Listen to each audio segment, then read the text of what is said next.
Hey friends, welcome to Shigaraki. So today we are gonna see, what if Deku had resurrection quirk? So before we start, check out my Patreon page for 18 plus exclusive mature content. We will now proceed to the video. Society is cruel, a universal fact which never seems to change. Humans have always felt the need to judge one another, using another's shortcomings to justify their worth.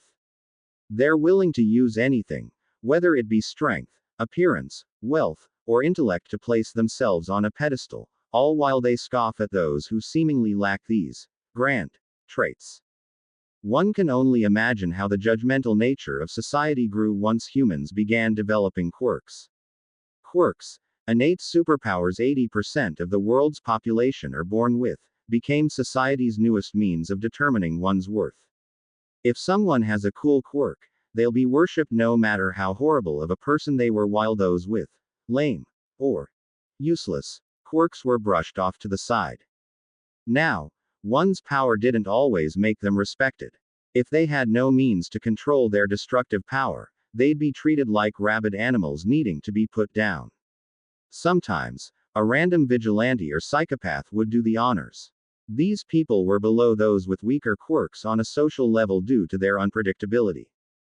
Finally, there were the people dubbed as quirkless. Quirkless people make up 20% of the world.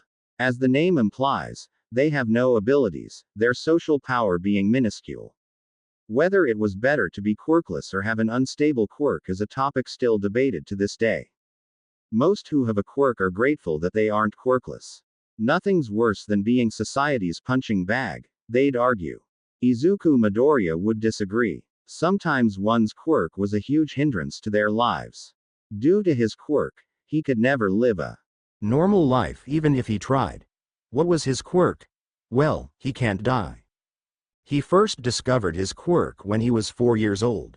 His once childhood friend was threatening to beat up one of his classmates for no reason, so he intervened despite the fact he was horribly outmatched. His friend, Katsuki Bakugo, possessed a powerful quirk, the ability to summon explosions from his palms. Even though they were weak at the time, one well-placed hit could still prove to be lethal. Izuku learned this the hard way when Katsuki struck him in the temple, the force killing him instantly. Naturally, everyone thought he was knocked out. They were 4 years old and Izuku's head was still intact, but he was truly dead. It was then that Izuku found himself in an empty void, having no idea what was going on other than the fact his head was killing him.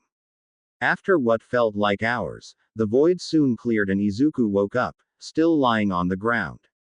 As it turns out, Izuku had only been in that void for a few seconds. Izuku stood back up, still willing to shield the innocent bystander from Katsuki and his lackeys, resulting in the explosive boy striking him with another explosion. Much to Izuku's surprise, the attack didn't do anything. Angered, Katsuki continued wailing on him, but to no effect. The boy and his lackeys eventually gave up and left Izuku to his own devices. At that time, Izuku didn't know he died. He simply thought he developed some sort of endurance or healing quirk. When his endurance healing quirk vanished the next day, the boy thought nothing of it and tried to resummon his power. It was only when, a week later, he was hit by a car and gained an elasticity quirk that he suspected something was up. After a few more deaths, Izuku eventually realized what his quirk did: it made him immortal. He couldn't die. Every time he was seemingly killed, he'd just pop right back up as if nothing happened. His body would also heal itself completely, no matter if he was shot, decapitated, crushed, burnt alive, or poisoned. Yes, the boy experienced all of these forms of death, both willingly and unwillingly. Some people would say that being immortal was a gift. Izuku would laugh in their faces. While he could never die, he could still feel the pain associated with his deaths. Sure, he'd grow to be numb to pain in general, but not outright immune to it, especially when his death was a prolonged one. Sometimes, he felt like he'd rather die permanently instead of continuing this sick cycle of his. There was another aspect of his quirk that should be noted. Every time he'd die, he'd resurrect with a quirk relating to his death. In the case of his first death, he was killed by blunt force trauma. When he was resurrected, he somehow gained a small amount of invulnerability. Of course, the world couldn't be that nice to him. The powers only lasted until the next day, and there was a high chance that the power he gained would be a completely useless one. One time, he had been hit by a drunk driver, only for him to be resurrected with the ability to fold his body into origami shapes. Neat for a birthday party and to avoid large cars, but completely useless everywhere else. It was no secret that Izuku hated his quirk, but it also wasn't a secret that his quirk could be used to help others.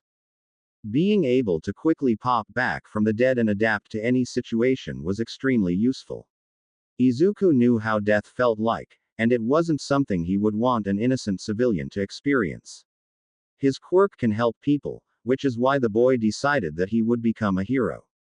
He had the power to save others, and even if his quirk was simply torture for the boy, it could be someone else's miracle. This was why Izuku made sure to train both his body and mind to their full potential. Naturally, multiple deaths have caused Izuku some trauma that altered his personality to the point where he was dubbed that weird creepy kid by his peers, so it was natural that he had no friends. Instead of worrying about that, he devoted all of his time to gaining knowledge and learning how to fight. Academically, he was the smartest student in his school, something which pissed off his ex-childhood friend. Physically, he was at peak non-strength enhanced human potential. He had mastered various forms of hand-to-hand combat. If he couldn't be allowed to die, then he would become the one to push back other people's deaths. Sadly, this won't be easy for the boy, especially when he has to deal with dying so much to do good, but he was willing to take that risk. He will become a hero, even if it drives him insane. All right, as you all know, you're all reaching the end of middle school. Izuku's middle school homeroom teacher stated, causing the entire class to start paying attention to him. Now's the time you all think about your future. Who am I kidding? All of you are planning on becoming heroes, correct? Upon saying that, most of the students began cheering in affirmation, some of them even displaying their quirks in a non-destructive manner. Hey teach, don't lump me into the same category as these crappy side characters, Katsuki stated, the boy being in Izuku's homeroom much to his annoyance. I'm off to be the best damn hero you've ever seen.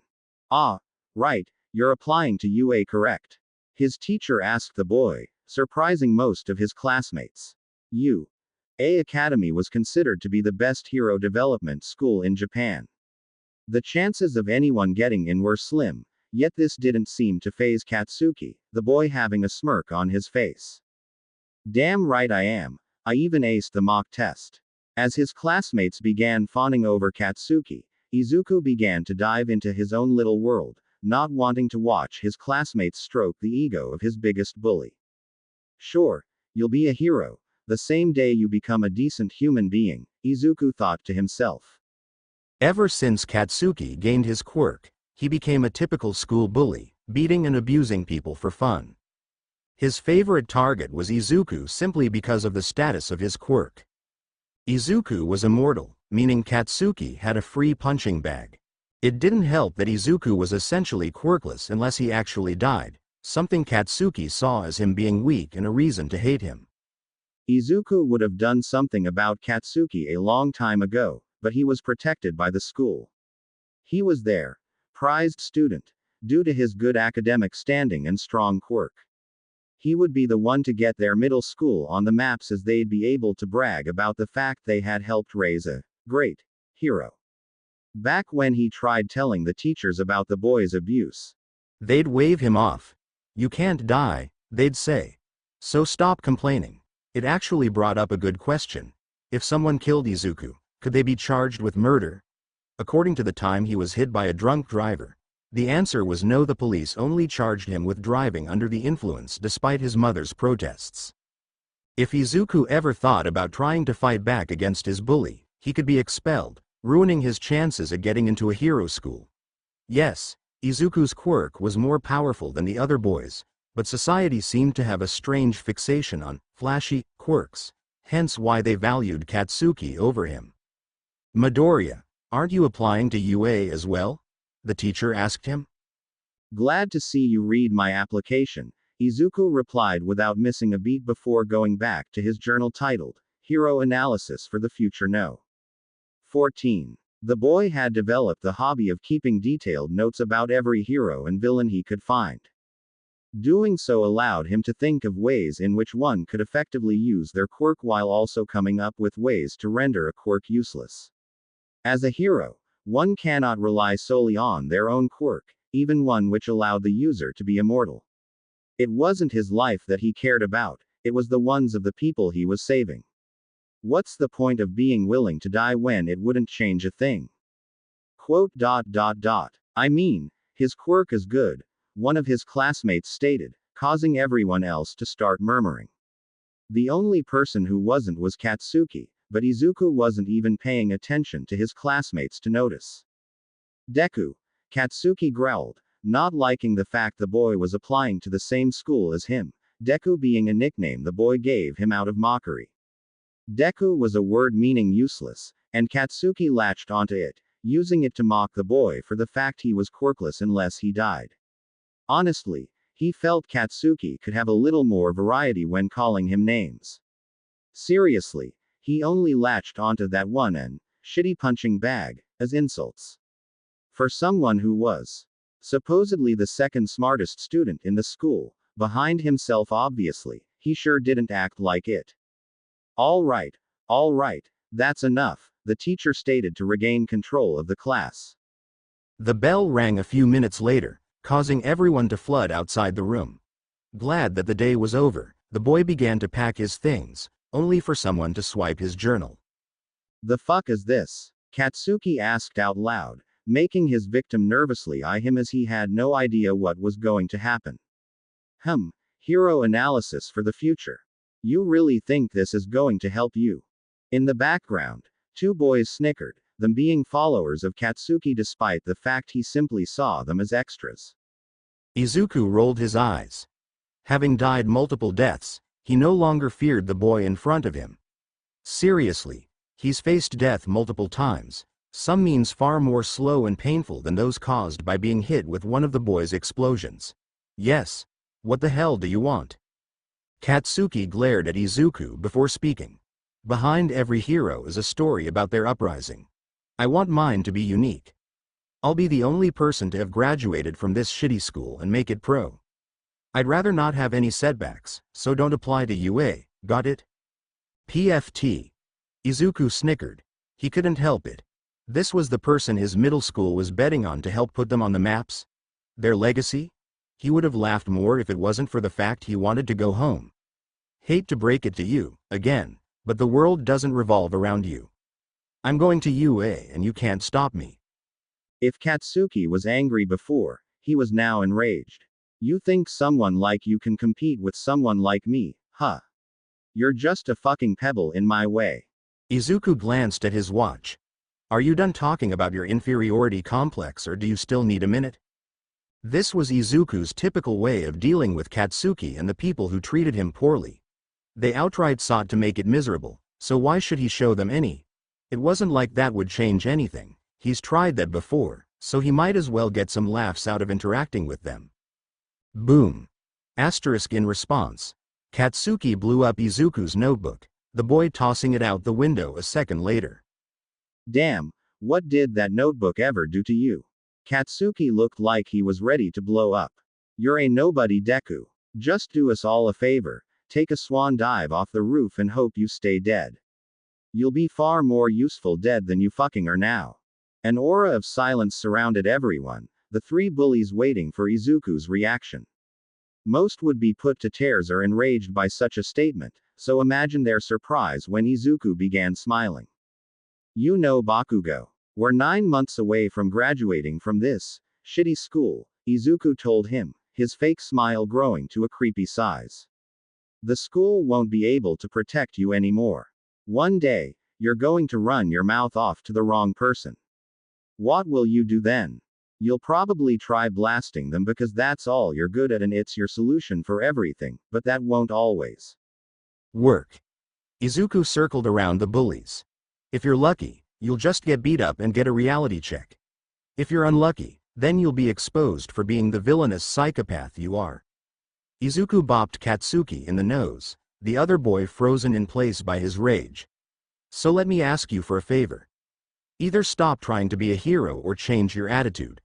All you're going to do is get someone killed, and, well, not everyone's like me. Izuku turned towards Katsuki's lackeys. As for you two, get a life. The real world's a scary place and you won't be able to leech off of Bakugo once we graduate.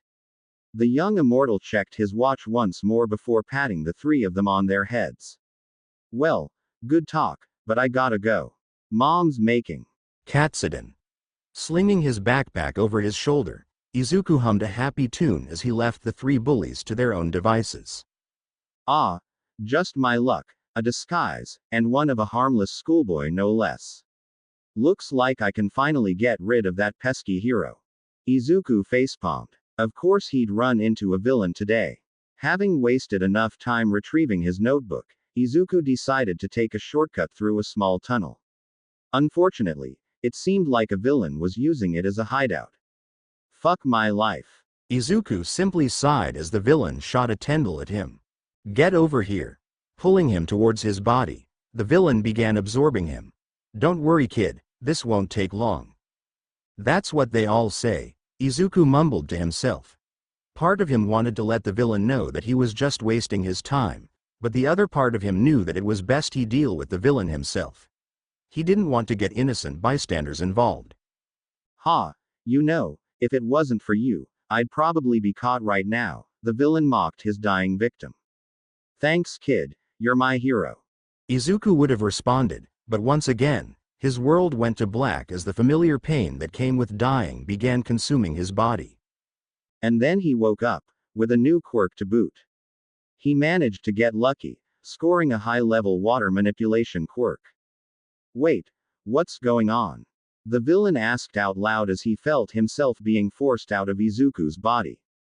Once all the sludge was out of his body, Izuku forced the villain's body to turn into a ball. Pro tip: next time you attack someone, at least know what their quirk is beforehand, Izuku casually said before causing the sludge villain's body to freeze over. Anyways, just sit tight until a pro hero gets you. Have fun in jail. With his job here being done, Izuku left the tunnel. Unknown to him, exactly when he left the cave, the world's top hero and symbol of peace, All Might had entered the cave, managing to find Izuku's work. Seems like another hero managed to catch you, All Might mumbled to himself, his signature smile present as he admired the sturdiness of the ice around him.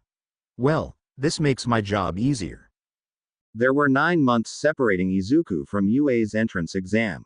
A good chunk of the afternoons occupying those months were spent at Dagoba Municipal Beach Park, a polluted beach which Izuku lived near.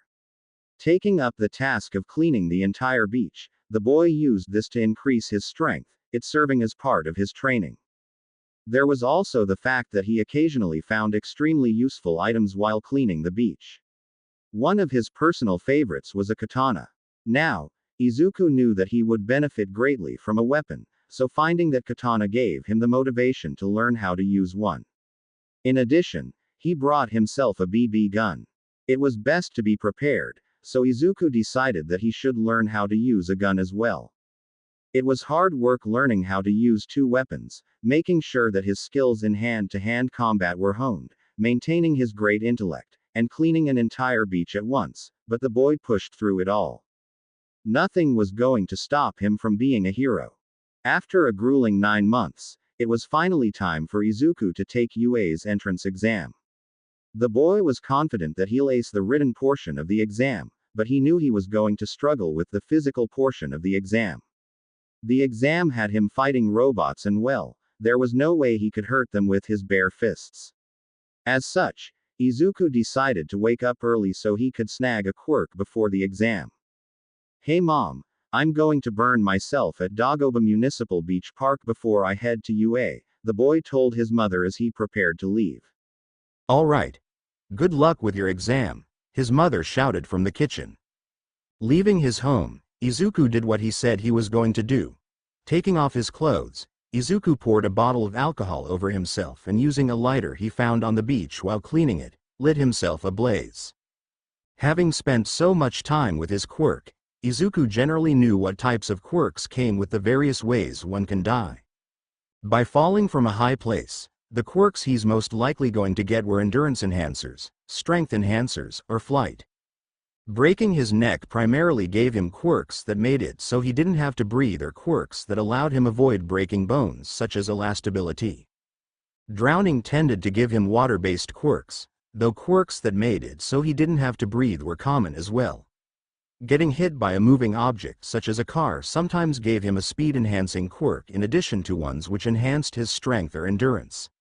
Finally, of all the more common ways to die, being burnt to death gave him fire-based quirks, which was what he was currently aiming for. Of course, being burnt alive hurts like hell and took forever to do its job, so Izuku ended up waiting about a minute or so before passing.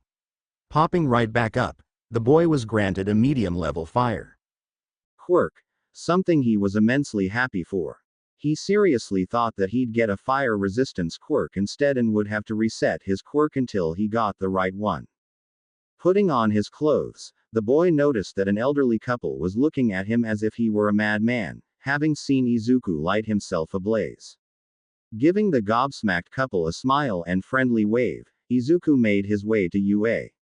So this is it, Izuku mumbled to himself as he stared at the campus. Out of my fucking way, Deku! The voice of his childhood bully commanded, causing Izuku to turn around. Seeing as Katsuki was actually expecting the boy to move, Izuku frowned. Some things never change. Deciding that he needed all the energy he currently had for the exam, Izuku simply did as he was told. Walking forwards, the boy failed to notice a large crack in the sidewalk. Like a moron, he tripped over it. I am an idiot. Before he could hit the floor, the boy was surprised when someone gently touched his shoulder, causing him to float. Looking to his right, he noticed a girl was keeping him afloat with what seemed to be some sort of telekinesis quirk. Or was it an anti-gravitation quirk? He'll have to find out later. And release. Upon saying that, the girl managed to release her hold on the boy, him landing safely on his feet. Phew, it's a good thing I managed to catch you. Falling before the entrance exam would have been some serious bad luck. I mean, I tripped over this thing, so I think I already have crappy luck, the boy sarcastically replied, causing the girl to giggle at him. But thanks anyways. I'm Izuku Midoriya, and you are? Ochako Uraraka, the girl greeted, only for her watch to start beeping. Oh shoot, the exam's going to start soon. Well, good luck Midoriya. You too. Waving the girl goodbye as she ran into the building, Izuku sighed. Let me go as well. The only way to describe the written portion of the exam was that it was easy for the young boy. He actually ended up being the first out of the classroom. After a few hours of waiting, the physical portion of the exam was about to start. Welcome to today's live performance. Everybody say hey. Famous hero and UA entrance exam host Present Mike shouted, using his sound-based quirk to louden his voice. Hey, Izuku replied, much to the annoyance of everyone else. Present Mike was one of his favorite pro heroes and well, he wasn't going to leave him hanging. The boy could only imagine how embarrassed the man would feel if no one bothered replying. Yelling was also a great stress reliever, and seeing as how he literally burnt to death today, he was going to take every chance he could to de-stress himself. Shut the fuck up, Deku, Katsuki snarled. Unfortunately, the two were seated next to each other. How about no? I like your energy, little listener. Present Mike said, pointing at Izuku. I'm here to present the guidelines for your practical, are you ready? Yeah. At this point, he saw some of the test goers giving him annoyed looks, but did Izuku care? Not at all. It wasn't like he was sabotaging their chances by yelling or harming them. I'll be making sure to pay extra attention to you. Huh, so maybe he was. Still, he wasn't harming them. Anyways, this is how the test will go. You will conduct a 10-minute-long city landscape maneuver. Within this city, there will be fake villains, each worth different amounts of points. As he said this, The screen behind him started lighting up before revealing the three villains, aka three different types of training robots. Use your quirks to disable them by any means necessary. Oh, cheating or injuring others is strictly prohibited, so if you do any of these things, you will be eliminated. And trust me, we'll know if you do. Katsuki scoffed before throwing a jab at Izuku. Guess you get to live for another day. But I can't die. Any questions? Yes. A formal-looking individual with glasses said. It was said there were no less than 4 varieties of fake villains on the handout. As the top hero academy in Japan, you should be ashamed of making such a careless error. Also, you in the back. The formal boy pointed to confused Izuku. Your yelling has done nothing but serve as a distraction for those of us trying to take this test. If you don't plan on taking this seriously, then I suggest you leave. Izuku gave him a blank look before slowly raising a fist. He then flipped the formal boy the bird. That's how many fucks I give. Part of being a hero is to be able to work under stress, and if one idiots prompted yelling is distracting, then why are you here? Chillax examinees, present Mike said, trying to calm everyone down. Great point. There is a final villain, but they are worth 0 points. If I were you, I'd run if you encounter one. Got it. This time, he actually got a bit of cheers in response. Then break a leg everyone, plus ultra. What are you waiting for? The exam started like 2 minutes ago. Villains aren't going to wait for you, go. Izuku didn't need to be told twice. Rushing into the testing area, the boy began searching for a robot to fight. Eventually, he managed to find an opponent. A fireball later and it was down. 1 down, Izuku said as he cracked his knuckles. Many more to go. If one were to ask Shota Aizawa, pro hero eraserhead and teacher at UA, what he thought of the entrance exam, he'd say that they should get rid of it and change it up. The test primarily tested how strong an individual's quirk was and nothing else. To him, the strength of one's quirk shouldn't be how potential heroes are determined. A person's skill and intelligence were also important. Just look at him. His quirk was called erasure, meaning that any non-mutant he made eye contact with would lose their quirk. Without their quirks, most of the villains he faced were pushovers. In his opinion, this could also be said about the heroes. Last year, he had a class filled with powerful quirk users, but he expelled them all. None of them had the skill or intelligence needed to fight without it, meaning if they ran into a villain who has a quirk that counters theirs, then they'd be dead in an instant. There was also the fact that someone with a non-offensive quirk could be better at handling a situation compared to someone who simply shoots fire, but due to the nature of the exam, they'd never get a chance to shine. Thankfully, this year's hopeful applicants had a bit more potential than last year's, but no one had really managed to catch his eye. Holy shit!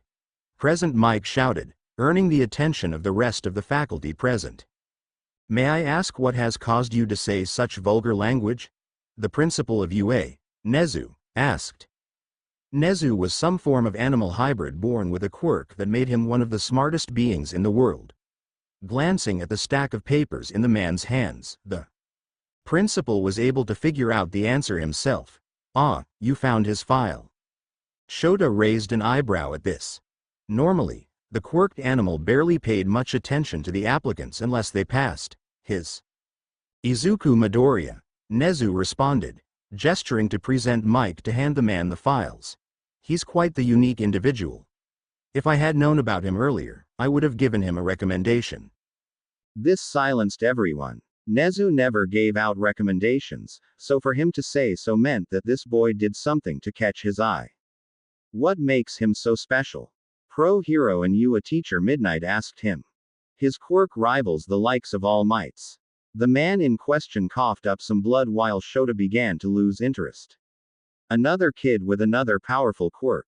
Glancing at the monitors, the man noticed the boy taking down robots with a fire quirk. He potentially has unlimited power. However, that's not all. The boy can't die. Now Shota was interested. Can't die? Is such a quirk even possible? I was surprised as well, but it is, Nezu responded. Izuku Midoriya's quirk, resurrection, makes it so that he is immortal. If he dies, he is revived with a new quirk relating to his cause of death. Shota blinked. Such a quirk basically transcended what was currently known about quirks. A second later, Shota put two and two together and his face paled. He's using a fire quirk. Did he die? Nezu asked, finishing his question. Yes. Everyone paled at this thought as Nezu continued his explanation. Most likely due to flammation based on his current quirk. The fact he is willing to kill himself to pass this test more than shows his resolve. Keep in mind that his file states that he still feels pain. Shota began analyzing the boy, his curiosity hitting the boiling point. He wanted to see what Izuku was capable of. To say he was impressed would be an understatement. When engaging with the robots, Izuku skillfully and swiftly took them out. Yes, his current quirk was helping him out immensely, but the boy had a level of mastery of martial arts found in so few people today. Glancing at Nezu's file of the boy, he found out that while Izuku would be given basic knowledge on how to use his quirk, being able to effectively fight with it was something the boy had to figure out himself. He's adaptable, Shota noted in his head. Learning how to effectively use a quirk took a lot of effort, especially when you only have that quirk for a day.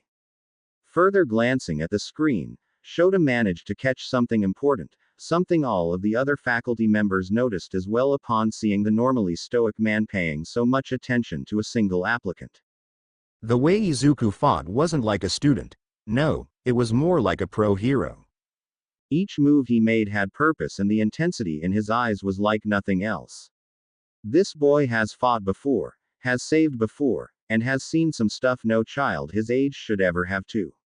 All of this was reflected especially when he would help some of the other test goers, throwing himself in harm's way without fear.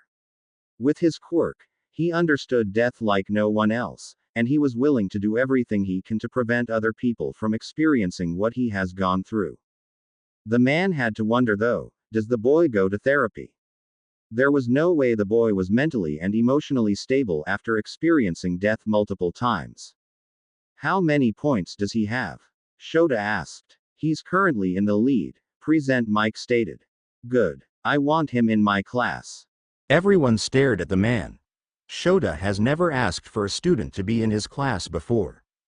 Seeing this, Nezu smiled. Seems like he's made a good impression on you. Hopefully he will continue to do so once we release the 0-pointer. All might, if you would.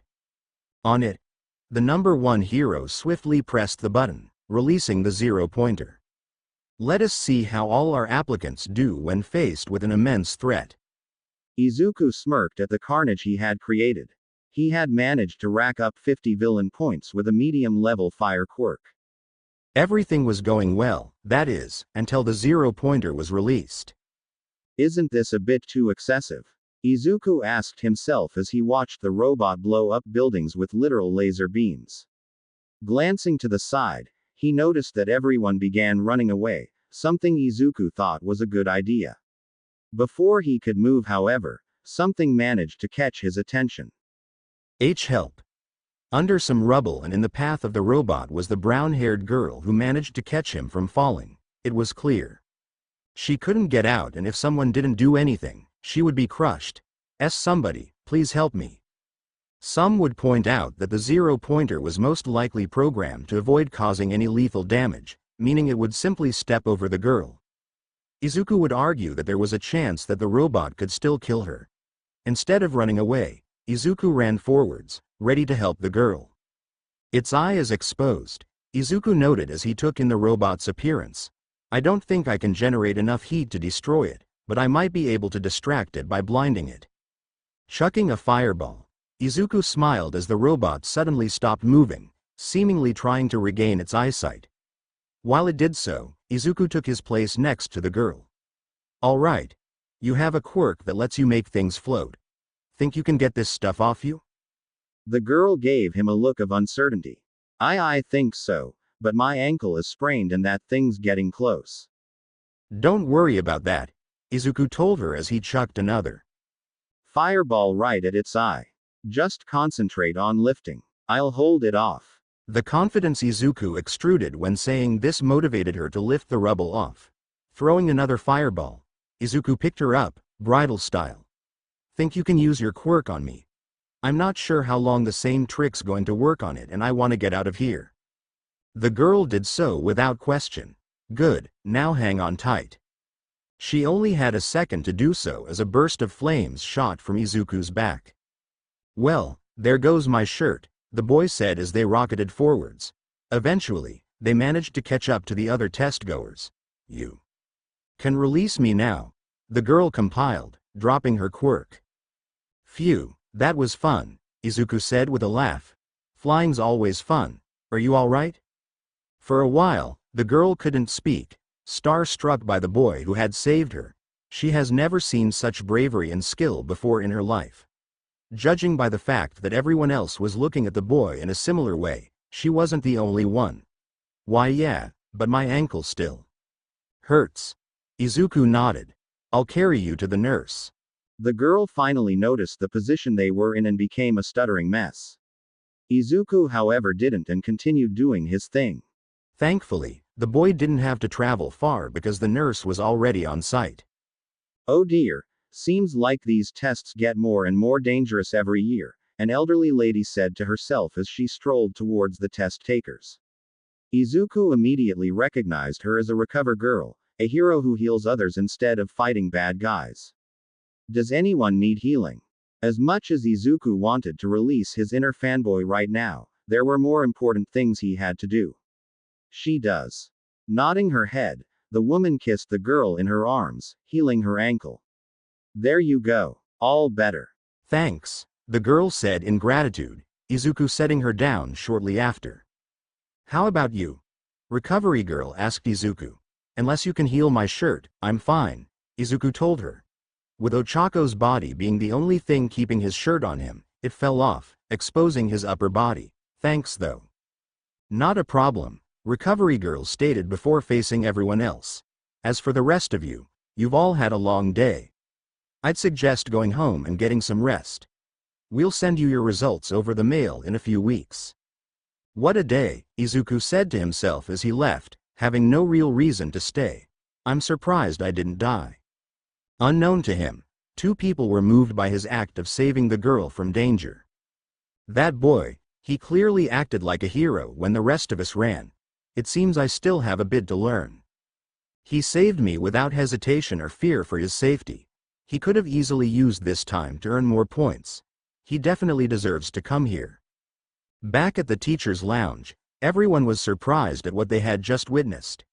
Izuku had rushed in without fear and had fought the zero-pointer, and held it off not with raw power, but by strategizing.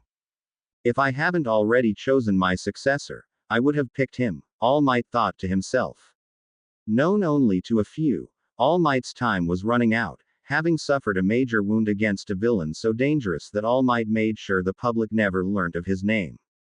All Might's quirk, a stockpiling quirk known as One for All, was one that could be transferred, so he ended up giving it to a boy he deemed worthy of being the next symbol of peace. Like I said, I want him in my class, Shota said, ending the silence. I'd like to have at least one competent student in my class this year. Hey, you're always taking the stars from me, Sekijiro-kan, pro-hero Vlad King and another teacher at UA replied. I think I should have him. Thus, a small argument broke out as to who should be the one to teach the young immortal. In the end, Shota ended up winning, making Izuku part of Class 1A. Izuku, it's here. Blinking, the young immortal saw his mother scurrying towards him, an envelope in hand. Eyeing it, he noticed that it was sent to him by UA. 2 weeks had passed since he took the exam, so he had been expecting the letter. Thanks, Mom. Taking the envelope from his mother, Izuku ran up to his room and closed the door. Let's see if lighting myself on fire for that exam was worth it. Opening the envelope, he was confused to see that some sort of circular machine was inside instead of a standard letter. Touching the device, his confusion turned to one of surprise when a hologram began to appear, displaying an image of the current number 1 hero. I am here as a projection. All Might's working at UA. Izuku asked himself, seeing no other reason as to why the hero was on the recordings instead of the principal. Izuku wasn't going to lie, the idea of All Might working at U. It was something which excited him. All Might was his favorite hero. After all, being taught by him was something that made his inner hero nerd squeal. Thankfully, he managed to hold in his excitement. Neat. It says here that you managed to pass the written portion of the exam and received a whopping total of 50 villain points on the physical portion, which is enough to pass. In fact, you've earned the second most points out of everyone taking the test this year. Izuku smiled at his accomplishment. Looks like it was. However, that is not all. The projection continued, turning his pride into confusion. You see, the test was designed to help us look for those we think could be the best possible heroes. During the exam, we noticed that you've chosen to aid your competition at numerous points. The hologram briefly showed all of Izuku's saves, that is, except for the part where he rescued Ochako from the zero-pointer. This earned you a total of 10 hero points, boosting your score to 60. However, there's even more. How can we ignore the stunt you pulled with the zero-pointer? The hologram then shifted to an image of the brunette he saved speaking to present Mike.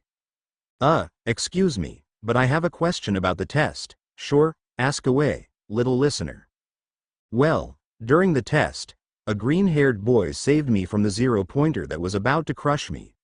I would have been dead if it wasn't for him, so if possible, if he didn't get enough points to pass, could you please give him some of mine? He deserves to go here. Ha ha ha ha. Don't you worry, he'll be fine, Present Mike informed her. It was then that the hologram shifted back to All Might. Not only did you save her, but you made sure to do it in a manner which caused the least amount of destruction.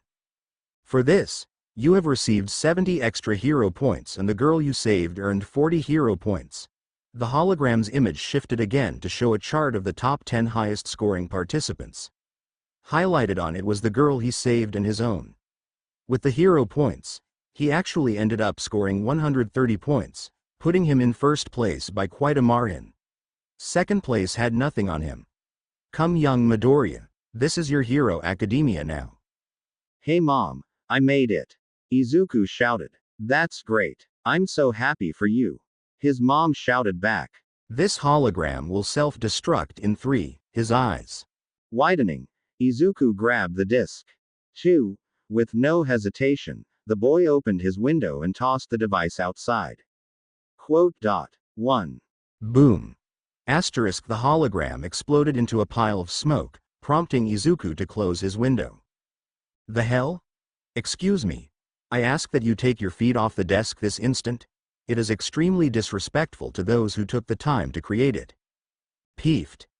Don't tell me what to do, you filthy side character. Who the hell are you anyways? My name is Tenya Iida and I come from Sumi Private Academy. Sumi? So you're some damn elitist? I'm going to enjoy crushing you. Crush? You wish to become a hero with that attitude? Oh god damn it. Izuku silently groaned in annoyance at the scene unfolding in front of him. Not only had it revealed to him that he'd be spending 3 more years of his life with Katsuki, well, he should have expected this to happen since there are only 2 freshman classes in UA that are a part of the heroics department, but the boy he flipped off during the exam was in his class as well. He was really hoping for a fresh new start, but it looks like the world hated him too much to allow him such a luxury.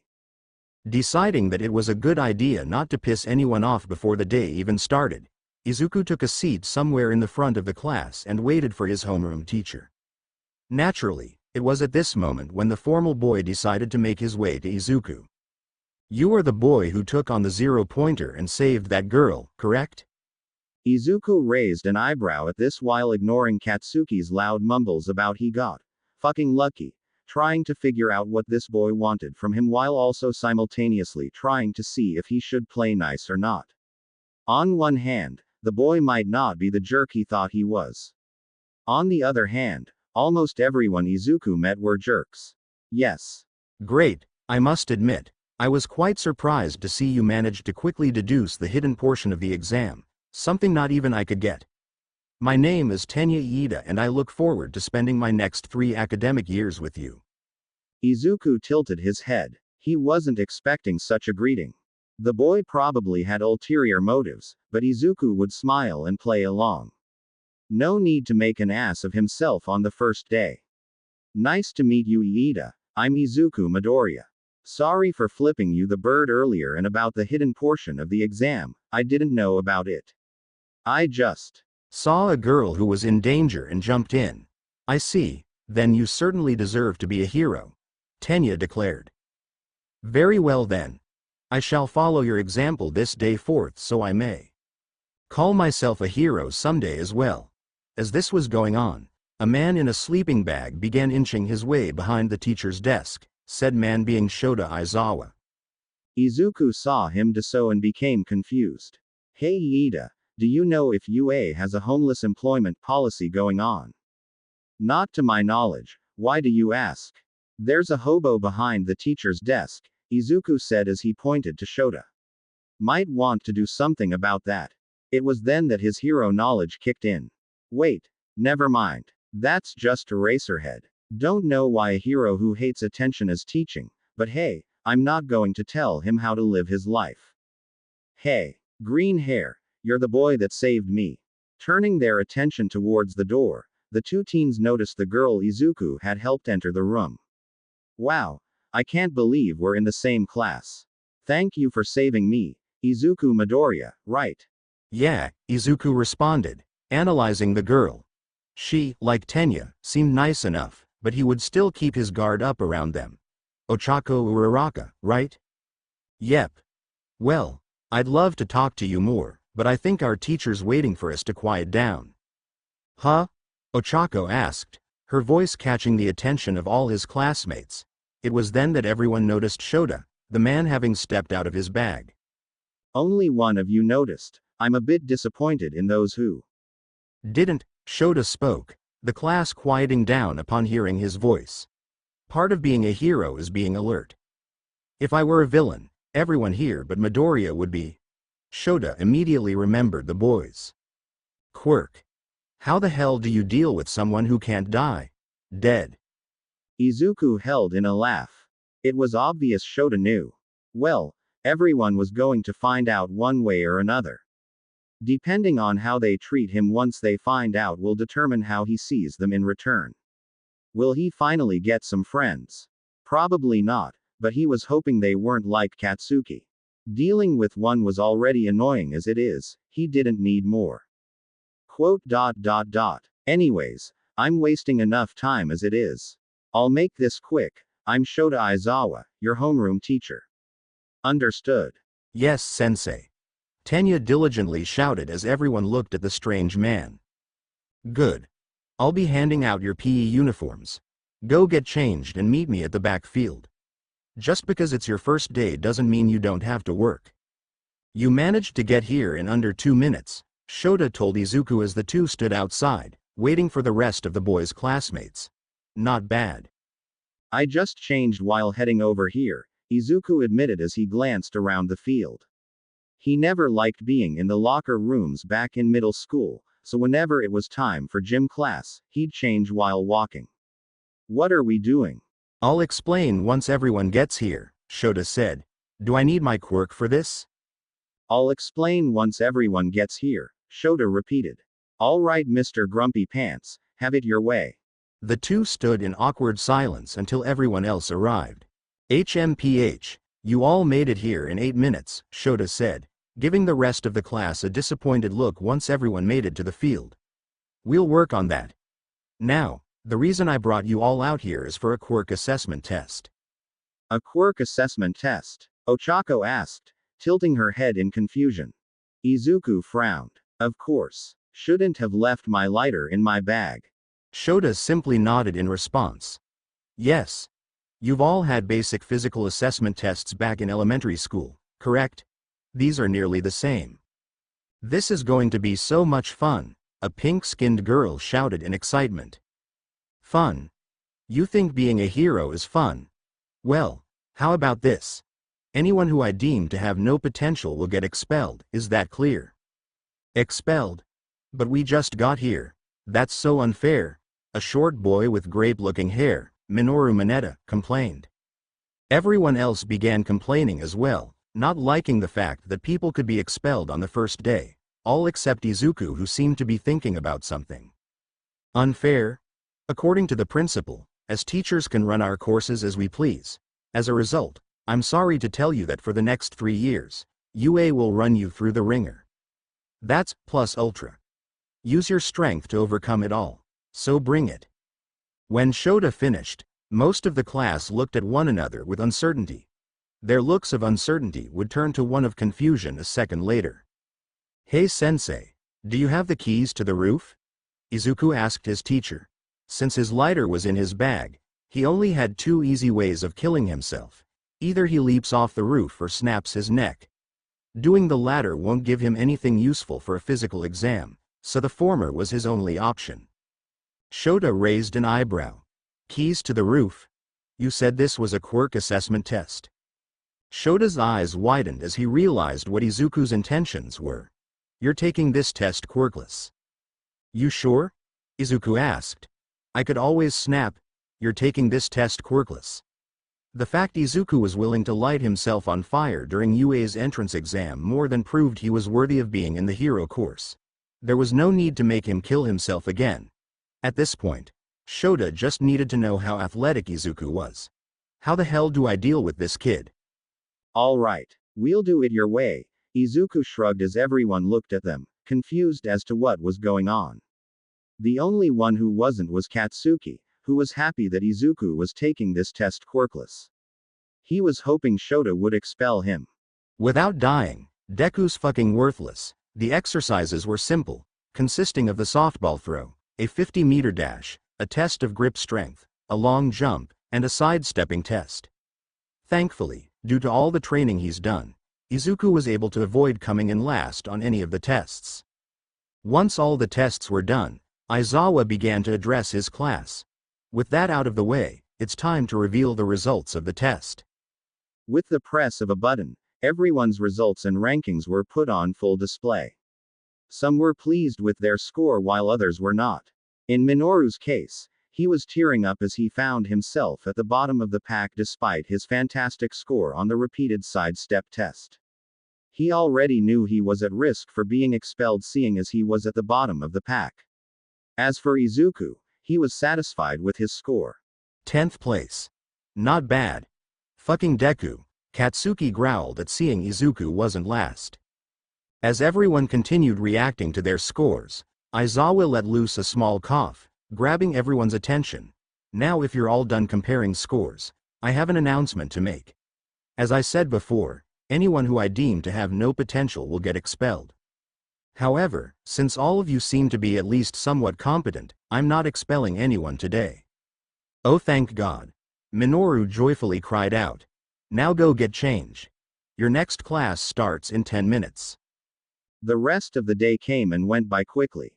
After the quirk assessment exam, nothing of interest happened other than seeing which pro heroes would be teaching what class. Being the superhero fanboy he is, Izuku was practically in heaven, having a chance to meet some of his favorite heroes up close. After each of his classes, he asked each of his teachers for autographs.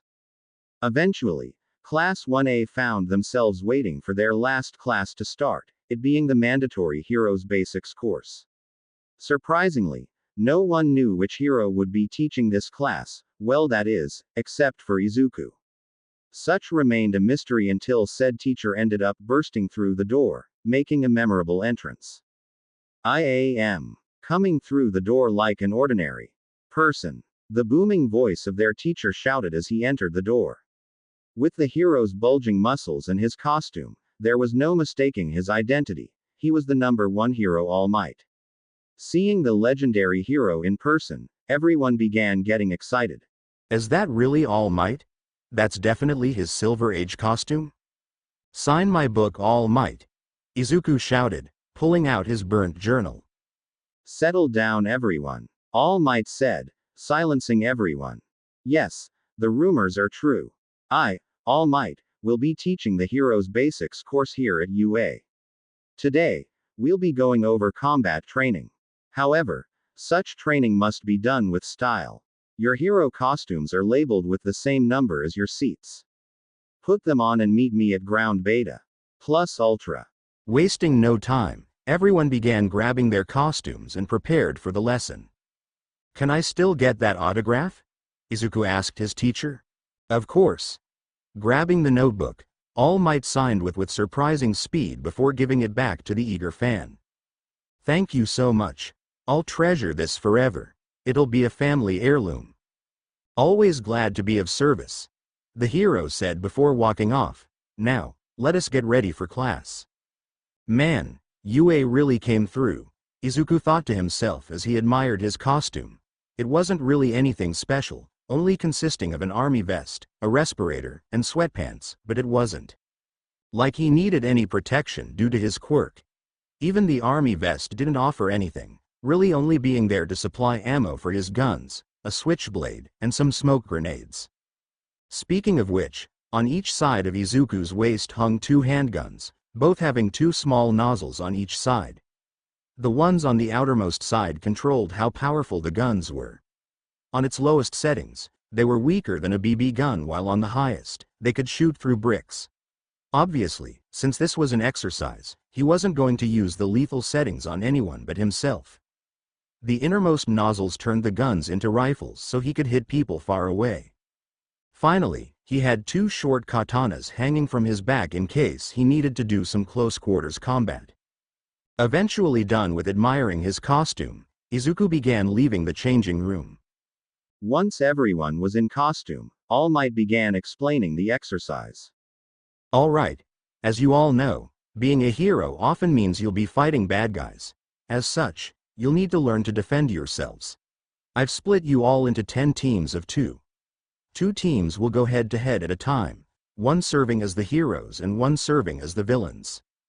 The villains will be in charge of safeguarding a bomb inside a building.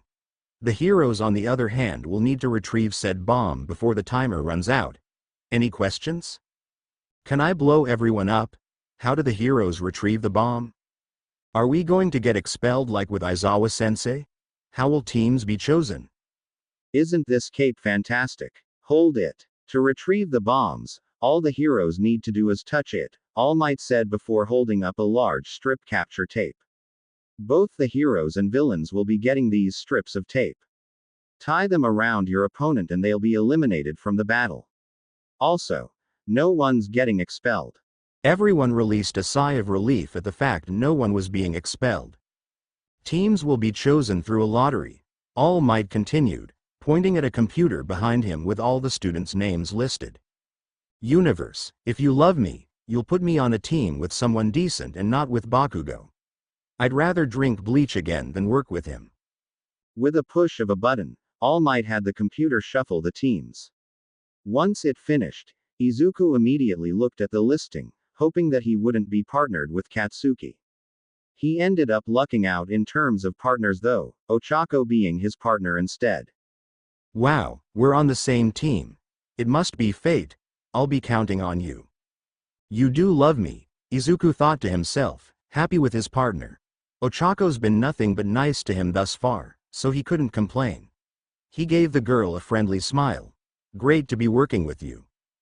Glancing over, he noticed that Katsuki was paired up with Tenya. Poor guy. He had to deal with his shenanigans. Being the nice guy he was, Izuku began consolidating his acquaintance. I'm so sorry for you. Good luck out there, you'll need it. Now that teams have been made, it's time to see which ones will go head-to-head. Pressing the button again, All Might had the computer randomize the matches. When Izuku saw who he was up against, he sighed. He was going up against Katsuki, the boy giving him a sinister look upon seeing the lineups, and their match was first. Normally, Izuku would dread any encounter he had to deal with regarding the other boy, but this time, he couldn't help but smile.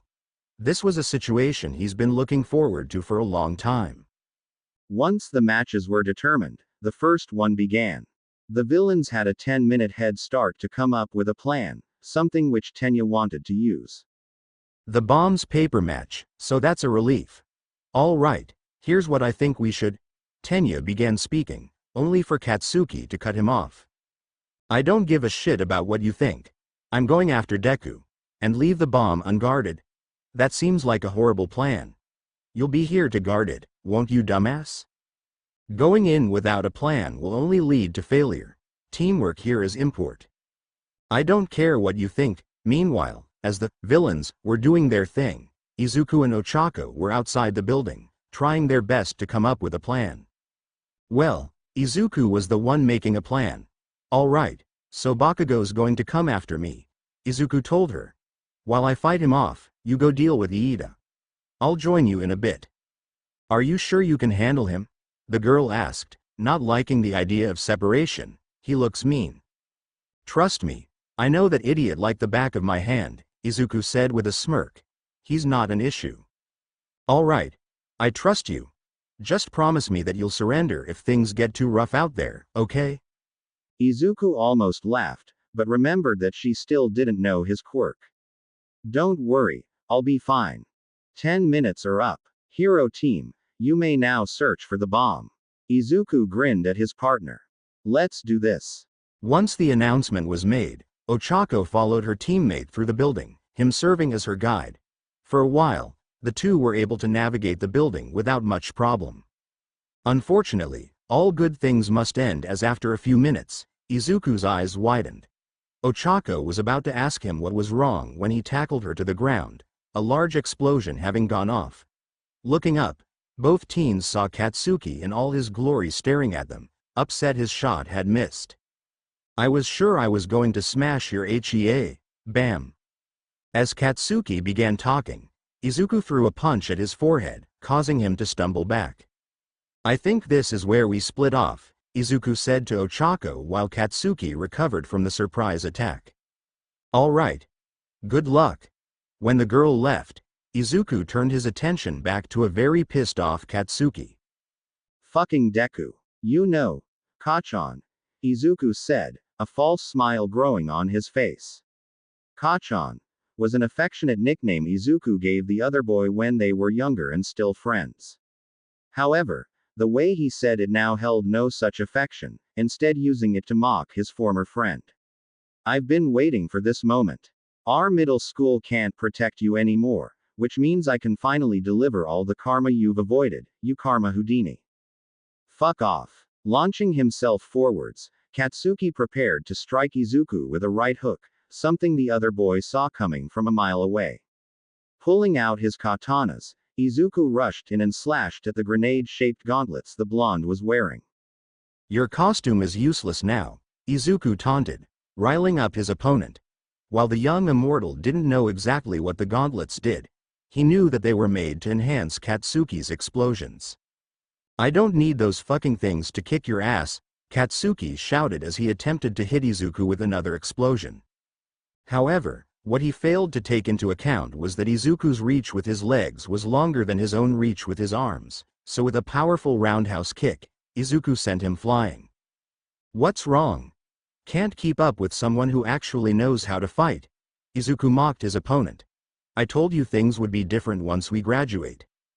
To the untrained eye, Katsuki would appear to be a great fighter, his fighting instinct being admirable. To a highly trained fighter, however, they'd realize the boy's moves could easily be manipulated. He lacked variety, utilizing the same moves over and over, only changing his movements ever so slightly. Having seen the boy in action before, Izuku knew everything he could do and knew for a fact he could take him out in a few moves. This all stems from the fact that Katsuki's never been in a real fight before, all his fights being one-sided beatdowns. Izuku on the other hand has been in his fair share of scraps, mainly against serial killers and muggers. It wasn't his fault that his favorite library was in a rough neighborhood. It wasn't like he had much to worry about anyways, seeing as he can't die. Shut the fuck up, Deku. You think you're hot shit just because you know some fancy tricks? Katsuki shouted at him, the boy being more angry than ever before. I mean, you think you're hot shit because you can make boom. Booms, Izuku retorted. Again, Katsuki ran towards Izuku. This time, however, he was aiming to go for a smokescreen, something Izuku picked up on seeing as whenever the blonde went for a feint, he'd extend his arm 3/4 of its actual length. Pulling out his gun, Izuku shot the boy in the stomach, interrupting his attack. Stumbling backwards, the blonde attempted to get his bearings together, only to see that Izuku somehow managed to close the distance between them, his gun pointing at his neck as he continued holding onto that fake smile he's been wearing throughout their fight. You always saw me as worthless because my quirk's not always active, but here I am, kicking your ass, and look, I didn't need to die once to do so. Bang. Asterisk. That's for all the times you've killed me, you son of a bitch. Katsuki collapsed on his knees, struggling to breath.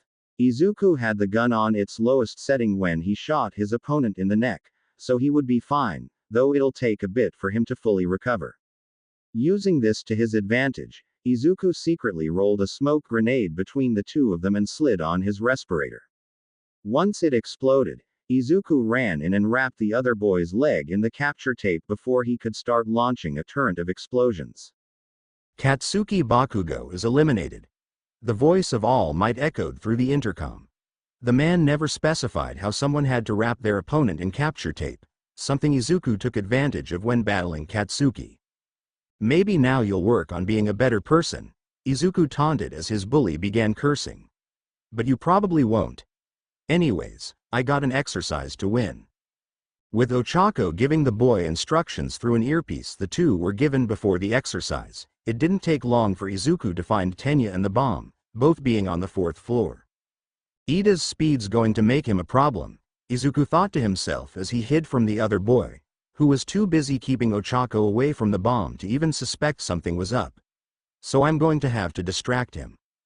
Izuku rolled 3 smoke bombs to where his classmates were, both being too engrossed in their fight to notice until it was too late. Use your quirk to walk on the ceiling and drop on the bomb, Izuku whispered to his earpiece as the smoke filled the room. Okay. Utilizing Tenya's disorientation to her advantage, Ochako made herself float. Flipping upside down, the girl began tiptoeing on the ceiling as Izuku pulled out his guns and shot at Tenya. With them being set to its lowest potency, all they did was make a loud clanking sound as they were unable to pierce the other boy's metallic costume. What it did do though was allow Tenya to figure out where Izuku was. Using his engines to run forwards, the boy gripped Izuku by the shirt.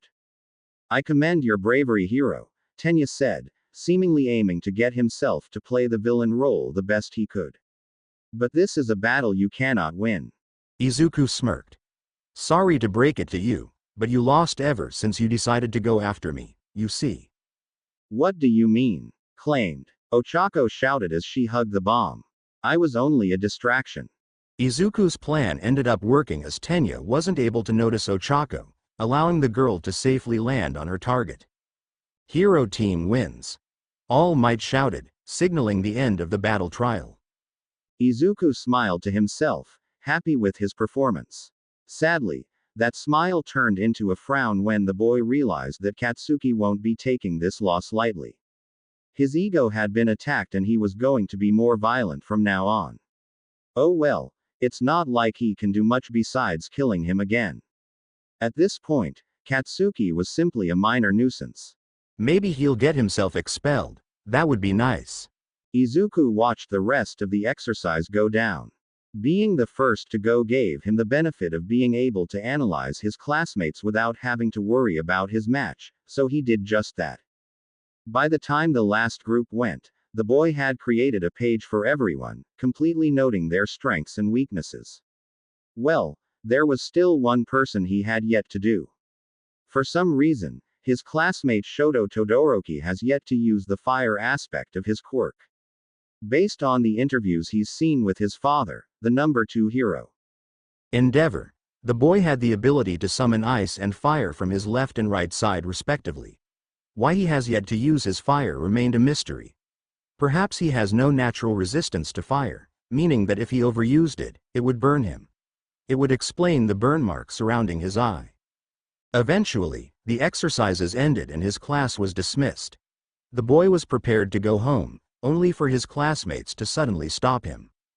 Oh hey, there he is, a muscular boy said as Izuku walked into the classroom to get his bag. What are you all looking at me for? Izuku asked them, raising an eyebrow. Last time he checked, he didn't do anything wrong. Thinking about it, they probably wanted to know his quirk as he has yet to use it. Dude, you were beyond manly out there, a red-haired boy ecstatically told him, eagerly standing up so he could move closer to the boy. Out where? Was Izuku missing something here? In the battle exercise. Your match motivated us. You took out Bakugo like it was nothing, the redhead told him. You were all over the place, a pink-skinned girl with horns said with the same energy as the red-haired boy, this girl being the same one who had angered Iwasa during the quirk assessment test. Ducking and striking like nothing. I have to admit, it was quite elegant, a blonde kid began to say, only to be cut off by the pink-haired girl. So cool, I never introduced myself. I'm Mina Ashido. I'm Ajiro Kirishima, the red-haired boy from earlier said, jumping back into the conversation. Not missing a beat, the blonde kid decided to make his presence known. I am the magnifique Yuga Aoyama. And I'm Rikido Sato, the muscular boy said with a smile, contradicting his rather intimidating stature. Nice job out there. You really kicked butt. Izuku blinked. Were they giving him praise? In response, he gave them a smile. Thanks, you guys did great as well. I think I could have done better, but thanks, Ajiro stated. Izuku put an arm around the red-haired boy. Hey, that's what we're here for, right? To get better. Ajiro did a fist pump, excitement flowing through his body. Yeah, you're right. A glance at the school's clock told Izuku that he needed to leave. Removing his arm, Izuku grabbed his backpack and slung it over his shoulder. Well, I'd love to stay, but I gotta go home. See you all tomorrow. Bye Midori. Mina yelled back. Stay manly dude, Ajiro shouted. Rikido gave him a calm wave. See you tomorrow. Having left the school, Izuku began walking home, only for someone to stop him. Hey Deku. Izuku froze in his tracks upon hearing Ochako say Katsuki's nickname for him, a fist forming inside his sweater pocket. He was really hoping that he didn't have to hear that name from anyone besides his bully now that he was out of middle school, but alas, it doesn't look like things will change. It was odd though, Ochako seemed like the last person who would call him Deku based on their interactions. Had she been pretending to be nice to him? He'll have to find out. Turning around, he gave her a fake smile, though unlike the ones he used against Katsuki, this one looked real. Yes.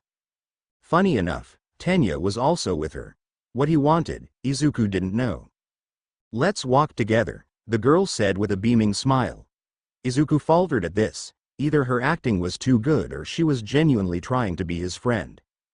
Deciding that the company would be nice, Izuku complied. Why not? As long as you don't call me Deku again. But isn't that what Bakugo calls you? Izuku almost face-palmed himself. Turns out the girl, despite being a sweetheart, wasn't aware of social cues. The idiot calls me that as an insult. Something about me being useless or something, but I don't really listen to the crap that comes out of his mouth unless I want to lose brain cells. Guilt began to consume the girl. Oh shoot. I'm so sorry. I didn't know. Seeing that the girl was genuinely sorry, Izuku simply brushed off the misunderstanding. It's fine.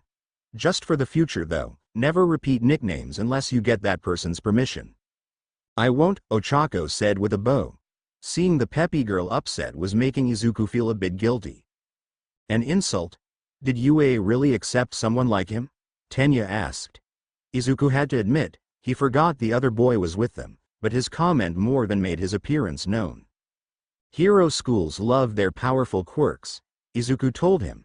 You have one, then you're golden. Yue never gave us a physiological evaluation and most schools don't anyways. Tenya frowned. He never realized this before, but Izuku was correct. Someone should do something about that. Ya no, I think, Deku, sounds like, Dekiru, Ochako cut in, completely unaware that the conversations had shifted away from his nickname. Like, you can do it. Izuku noted that she had a good point. However, the name was already tainted. I appreciate it, but I'd rather let the name die. It has a toxic history behind it. Ochako and Tenya nodded in understanding. Eventually, the three teens reached the train station closest to their school, where they split off. Much to his relief, Izuku didn't die while heading home. Good, it only took you guys 2 seconds to be quiet, Shota remarked the next day. The teacher thought the fact they had all been interviewed by the eager journalists reporting about how All Might was teaching at UA would make them restless, but they seemed to be handling it well. Much better than yesterday, but still not good enough. Now, I've seen your battle trials, and for the most part, you all did well. However, there's still more to be done. What now? The class thought to themselves, wondering what strange activities their teacher had planned for them. You need to elect a class representative, the man told them as the class sighed in relief. Finally, a normal school activity. Immediately, everyone began eagerly volunteering themselves as Izuku stayed in the background, ready to fall asleep due to boredom. He personally didn't want the role as it seemed like too much work. Silence everyone, please. Tenya shouted. The class representative's duty is to lead others. It's not something just anyone can do. You must first have the trust of every student in the classroom. Therefore, the most logical way to fill this position is democratically. We will hold an election to choose our leader. Is this really the best idea? A blond boy, Denki Kaminari asked, sharing the opinion of some of his classmates. Everyone will just vote for themselves. Most people will, but that means whoever does receive multiple votes must truly be the most suitable for the job. Tenya explained before facing his teacher. It's the best way, right? I don't care how you do it, just make it quick. Who should I vote for? The boy thought to himself. There were 2 people he felt would be best for the position. Momo and Tenya. Momo was without a doubt the most intelligent person in the class, her critiques during the battle exercises showing as much, but he didn't know how well she could deal with stress. Tenya, while not as bright as Momo, was definitely an intelligent person, but was a bit stiff. This could work in his favor though, as he would be better at keeping the rest of the class in check. Shrugging, he eventually decided to put Tenya's name on the paper solely because he knew the boy better. Once the votes were casted, Tenya began putting up a tally system on the whiteboard to keep track of how many votes everyone received. As expected, a good chunk of the class voted for themselves. How else would someone explain how Minoru, the person already designated as the class pervert, received a vote? Izuku ended up getting caught up with watching the amount of tallies Momo and Tenya received that he didn't notice the fact he received 6 votes himself. It seems Midoriya will be our president while Yaoyorozu will be our vice president, Tenya stated, causing Izuku to perk up. Who the hell voted for me? Who the fuck voted for Deku? Katsuki yelled, vocalizing Izuku's thoughts. Why the fuck would anyone do that? Well, for starters, he's not a ticking time bomb, Denki snarked, causing the other blonde to stare at him. I'll fucking kill you. My point exactly. Kaminari, I think this is the start of a beautiful friendship, Izuku whispered to the electric quirk user. As much as it pains me that I was not elected, I wish the 2 of you the best of luck, Tenya stated as an attempt to prevent Katsuki from doing anything rash. Thankfully, it ended up working. Thank you, Momo said with a bow. Izuku was conflicted. Part of him didn't want the position.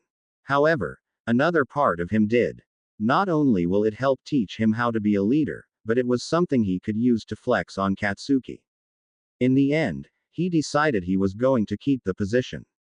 Thanks to all who were crazy enough to vote for me.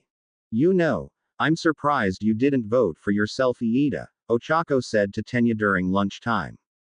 Izuku had prepared to eat by himself, but both of them ended up sitting at the same table. So this is what having friends is like, Izuku thought to himself with a smile as Ochako continued talking. You look like you'd want the position with your glasses and everything. Izuku held in a laugh. I don't think that's how you should be judging people. I did want the position, but I personally believe that being a hero requires knowing when you should take charge and when you should allow others to take the lead, Tenya told her. I thought Midoriya would make for a better leader than myself, so I acted accordingly. That's really cool, Ochako stated, her eyes gleaming in amazement. I'm glad you think so, Tenya bashfully said. My older brother was the one who taught me this. You must admire your brother a lot, Izuku noted. Indeed I do. My brother is my inspiration for being a hero. So he's a pro-hero himself? Izuku asked, causing Tenya to freeze up. I was afraid people would treat me differently if they knew, but yes, my brother is the pro-hero Ingenium, Tenya admitted. Izuku immediately recognized the name. While he wasn't in the top 10, he was a well-respected hero who has done more humanitarian work than any of them. The amount of people employed in his agency was also the highest out of any hero. The name Ingenium is the name passed down by the Iida family. I hope to one day serve as the successor to my brother. Wow, that's really cool, Ochako stated for the second time. Agreed, Izuku told him before patting him on the back. I think you'll do great. Thank you. Level 3 security breach detected.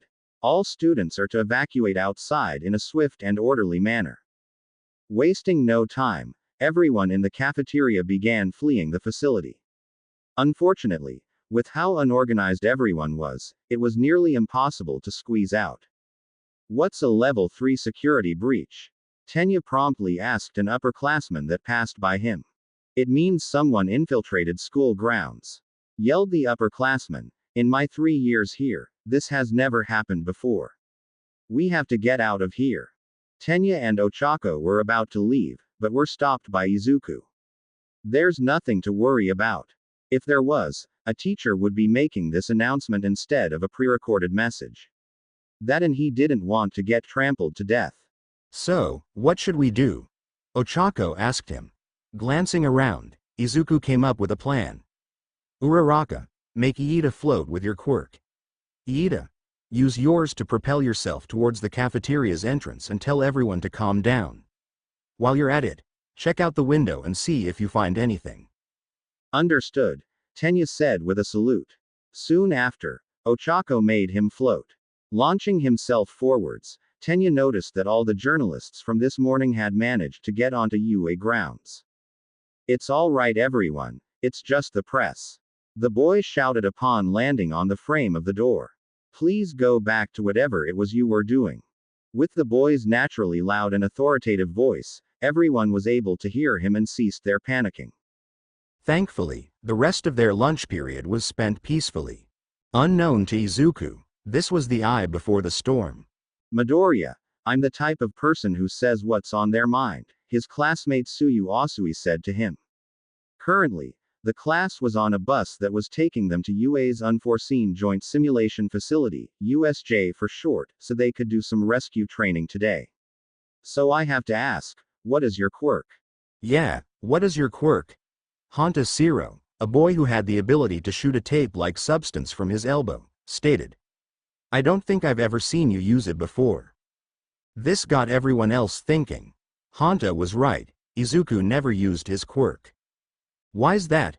Toru Hagakuri, a girl who was invisible, asked the green-haired boy. Aizawa-sensei also made you take the quirk assessment without your quirk. Izuku prepared himself to tell them about his quirk. His last classmates weren't accepting of him, so he was wondering how they'd react. He gave them a small smile and decided to play with them for a bit. I can't die. A moment of silence occurred, no one knowing how to react. Someone not being able to die. What kind of quirk was that? Are you serious?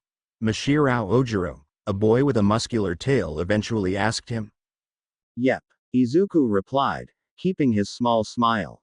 Burn me, stab me, shoot me, and I'll come back in less than a second. No body needed. I also gain a quirk relating to my death each time. How's it like, being able to transcend death and make it back to the land of the living? Fumikage Tokiyami, a boy with a bird-shaped head who had the ability to summon a shadowy being to do his bidding, questioned. Are you asking me how it is to die? Izuku asked Fumikage, causing Fumikage to think he did something wrong. However, Izuku's face didn't show any anger, relieving him. I can't lie, fucking sucks. Dying hurts. But hey, it's fine. You get used to it after a while. So that's why Aizawa-sensei didn't let you use your quirk, Mezu Shoji, a boy with the ability to transform his 6 tentacles into any body part of his choosing, noted. Izuku noticed that everyone was giving him looks of pity upon hearing him say this. He didn't know they were doing so because it was hard to imagine what it was like to die. Izuku basically implied that he's died quite a bit. Experiencing something like that numerous times should have broken him, yet here he was, joining them in being a hero. Izuku wasn't exactly normal, so he wasn't able to come to this obvious conclusion. Wait. You said that you get a new quirk every time you die, Ochako said, her body having gone pale. Glad you listened, the boy joked in response. When I met you at the entrance exam, why you had a fire quirk. Did you? Yep, Izuku stated. Lit myself on fire before the exam. Some old people caught me doing so. The boy smiled at the memory. Gave me a good laugh. So that's how you fucking passed, Katsuki scoffed, hating how much attention Izuku was receiving, though no one really noticed him. Who the hell are you, Midoriya? Shoto asked himself as he eyed the boy. Unknown to everyone else, Shoto's life has been far from great due to his father. The trauma inflicted upon him was why he refused to use his fire. Yet, here was Izuku, having to live with death. When he first saw the boy, he thought nothing of him. However, just by his actions alone, he could see the boy was trying to suppress his emotions, taking the role of a smiling wiseass to hide the true him. He wanted to know how the other boy handles his demons, if he managed to do so in the first place. What's wrong? Izuku asked, starting to feel creeped out by the looks his classmates were giving him. While they were better than the looks of disgust he was used to getting. And nothing, Tsuyu replied, feeling extremely guilty for prying into the other boy's business. I'm sorry. Izuku tilted his head. What for? Get ready, we're almost there, Shota said before the frog girl could respond. True to his word, the bus began pulling up in front of the USJ. After exiting the bus and entering the building, the class was greeted with an individual in an astronaut suit. Hello everyone. I've been waiting for you, the individual greeted. Izuku stared at the hero with some excitement. 13 is one of the greatest and well-known rescue heroes to ever exist, so getting the chance to meet the hero in person was exciting to a hero nerd like himself, and he wasn't the only one who thought so. It's the space hero, 13. Ochako exclaimed, bouncing on her heels. Somehow, she seemed to be even more excited to meet 13 than he was, though looking at her costume showed that she had taken inspiration from the hero's own. It seemed like 13 to her was All Might to him. Now, allow me to show you what's inside, 13 politely said, ushering the class inside. Please, follow me. Upon entering the USJ, the class was greeted with a view of several different terrestrial areas, each with a different disaster that heroes could possibly encounter while on the job. One had mountains, another was a red dome, one had broken and damaged buildings, another was a gigantic pool-like area with a ship in its middle, and so on. A shipwreck, a landslide, a fire, a windstorm, etc. I created this training facility to prepare you to deal with different types of disasters. I call it the Unforeseen Simulation Joint. But you can call it USJ. The space hero informed the class. Shouldn't All Might be here already? Shota whispered to his colleague as everyone continued marveling at the facility. He's currently out doing something. You know how he is, 13 informed him, flashing 3 fingers at the man. The hero then began speaking to the class. Before we begin, let me just say one thing. Well, maybe 2 things. Maybe 3 or 4 or 5, clocks ticking, Shota reminded the hero. Right. As some of you know, my quirk is called Black Hole. My quirk allows me to suck up and turn anything to dust. Your quirk let you help people no one else could reach, Ochako remarked. Indeed it has. However, you should know that my quirk can also easily kill people. When 13 said this, the entire atmosphere changed. While, yes, I have saved dozens of people thanks to my power, it could also be used to kill. One wrong move, and my quirk goes from harmful to deadly in a snap. Some of you have similar quirks. They can either aid or harm others, and it's up to you to make sure that they remain helpful when rescuing civilians. Aizawa's fitness test showed you the strengths and weaknesses of your quirks. All Might's combat training taught you that your quirks can be dangerous when used against someone. I ask for everyone to remember these lessons, for today you'll be learning how to use your quirks to save someone's life. Thank you. Class 1A began applauding their teacher, only to stop when Shota raised his hand, silencing them. I appreciate the applause.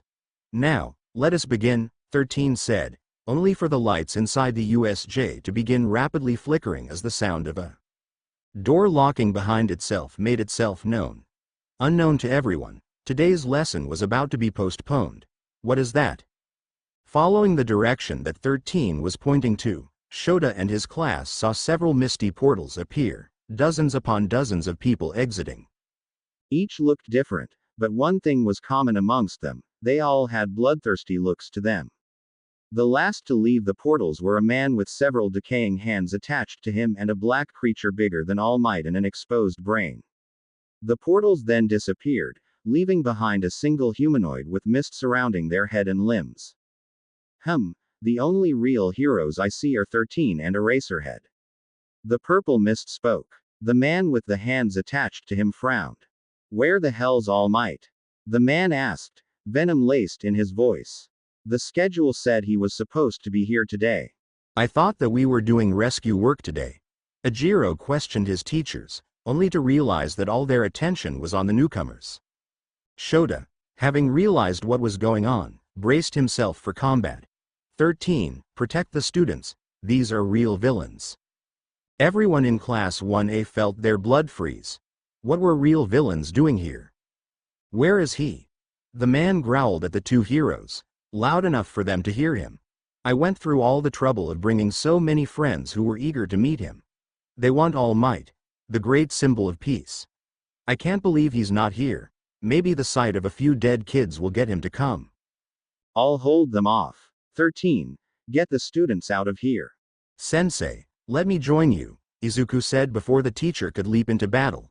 I can help you and you don't have to worry about me. Can't die, remember? Shota considered his offer, knowing that Izuku would be fine, but shook his head. The boy was a valuable asset to have, but he needed him to do something else. I need you to stay with the others. If 13 and I are defeated, you'll be the last line of defense. Izuku was about to retort, but held his thoughts in. His teacher had more battle experience than him and he knew he was right. As such, he let his teacher leap into battle. Greeting UA students, the voice of the mist man said from behind 13 and the students, him somehow having managed to sneak up on them. I am Kurogiri and we are the League of Villains. I apologize for the intrusion, but our goal is to make sure that All Might, the symbol of peace, takes his final breath today. Sadly, he is not here, so I'll be needing your help to get him. Everyone, get behind me. 13 said, prepared to fight this villain. However, before the hero could do anything, Katsuki and Ajiro launched themselves at the Mist Man, unleashing devastating attacks. Fuck off.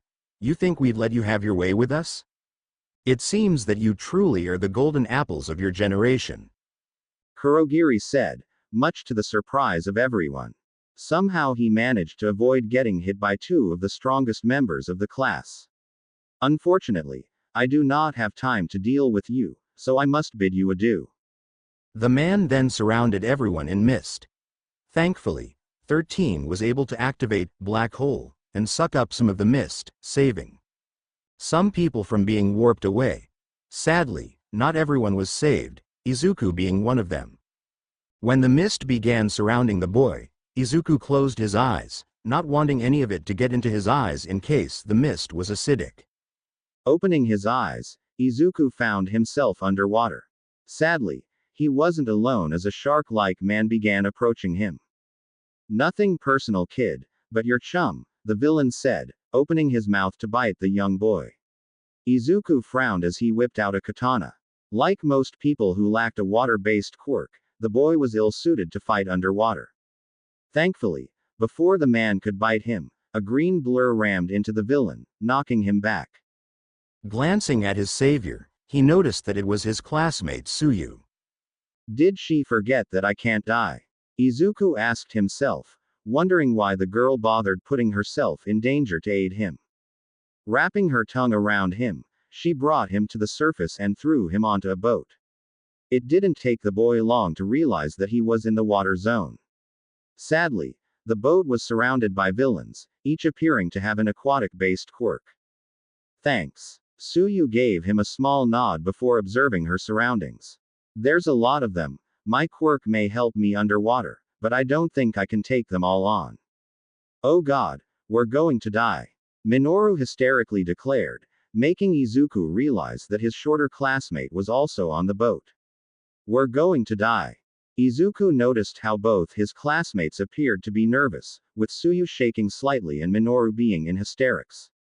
Izuku was afraid as well, but not for his own life.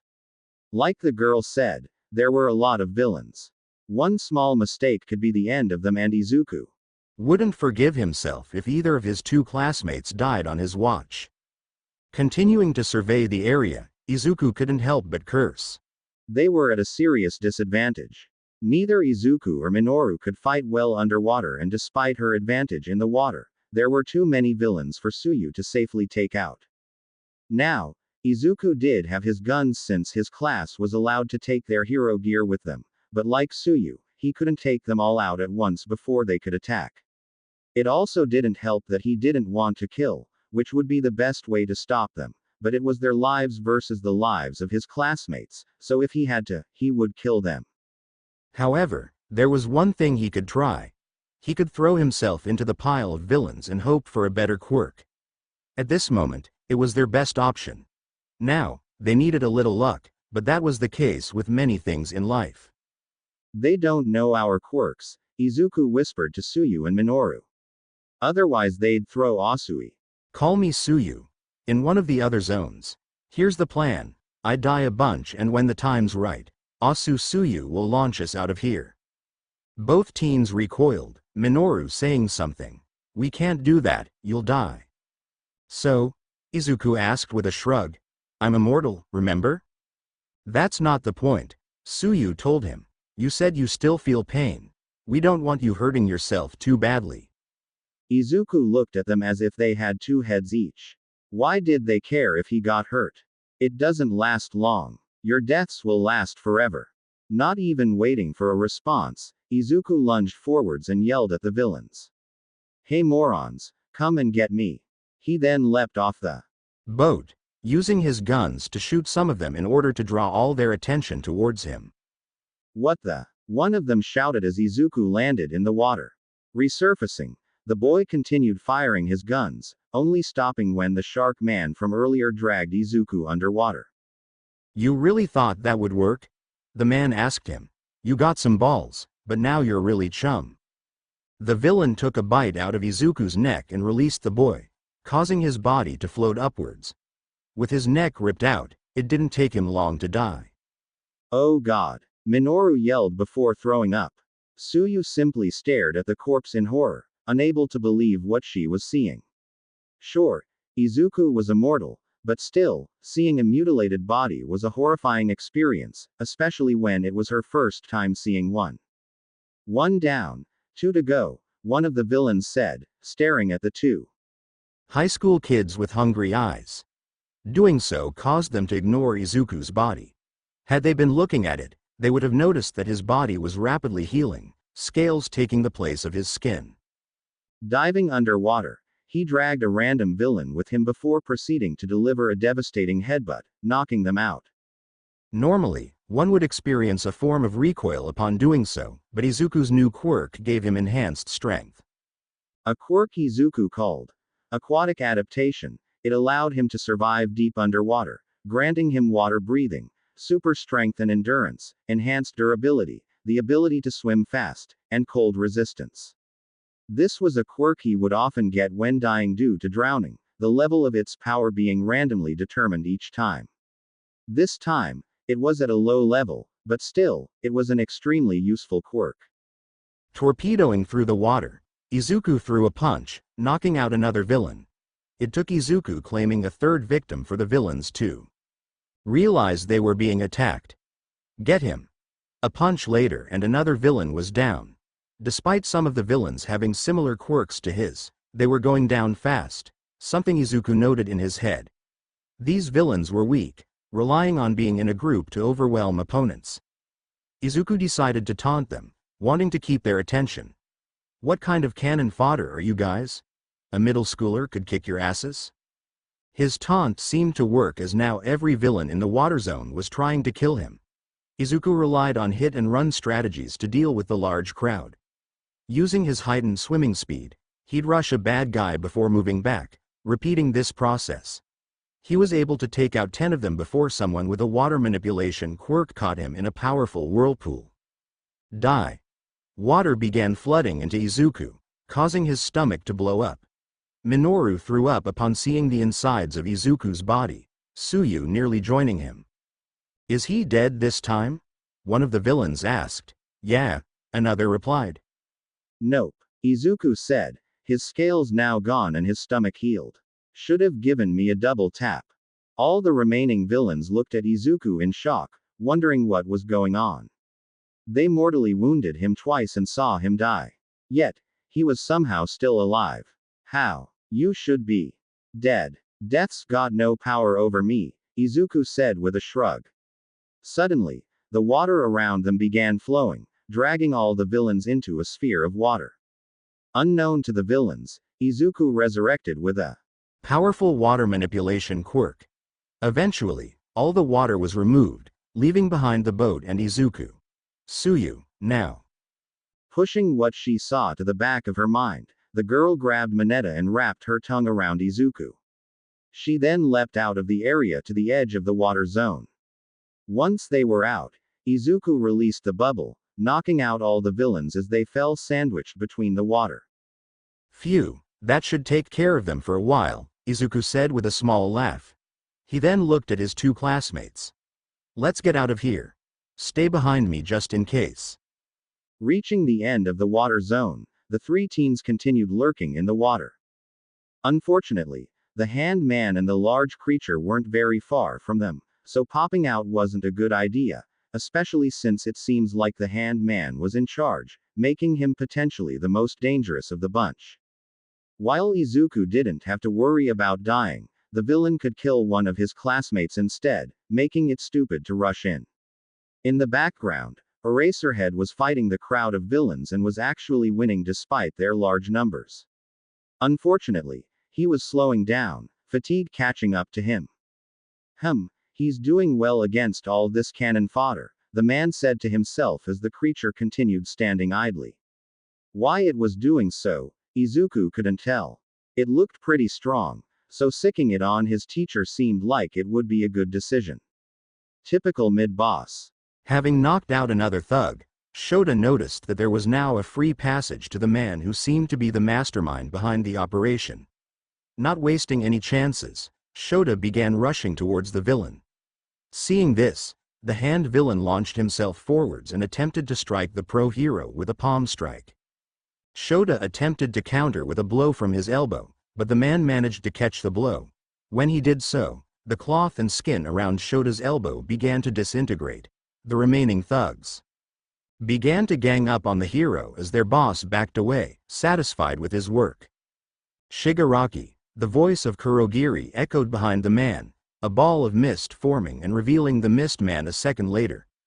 13 has been incapacitated, but one of the students managed to escape. Hearing this made Izuku relieved. It meant that at least some of his classmates were still doing all right. Hopefully everyone else was alright as well, or else he'll have to kill himself again. TCH, if you weren't my ticket out of here, I would have killed you, Shigaraki muttered under his breath as he watched Eraserhead defeat the last of the thugs. Give it up, Eraserhead declared. I've beaten everyone you've thrown at me. Give up. Why should I? Shigaraki said with a laugh. You haven't even faced the final boss yet. Nomu. Destroy him. What followed next can only be described as absolute carnage.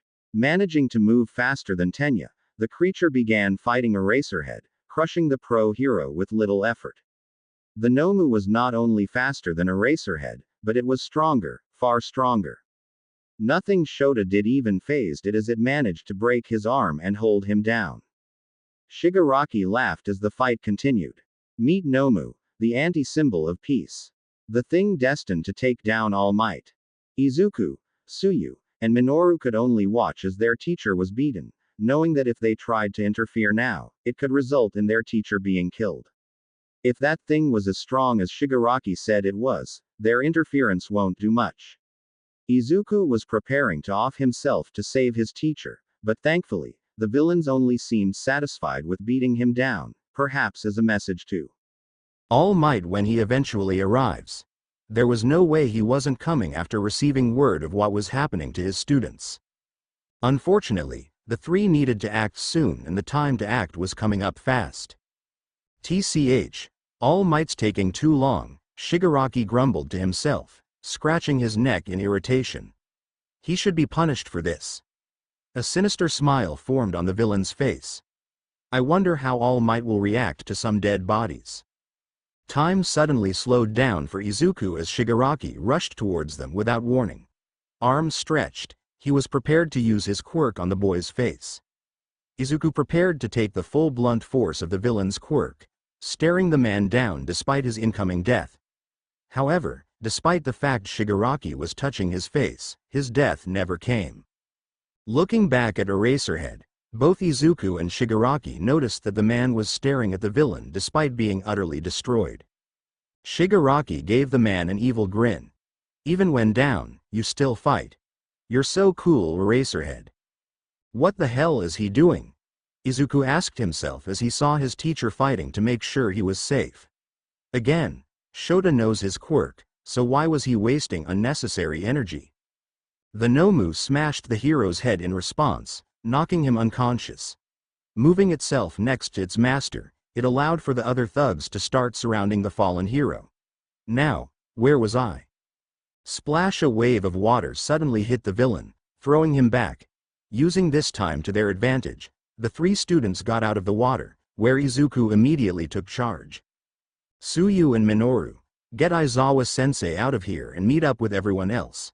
I'll hold this thing off until All Might gets here. Are you sure? Minoru asked, not liking the idea of Izuku enduring a countless amount of deaths. You brat.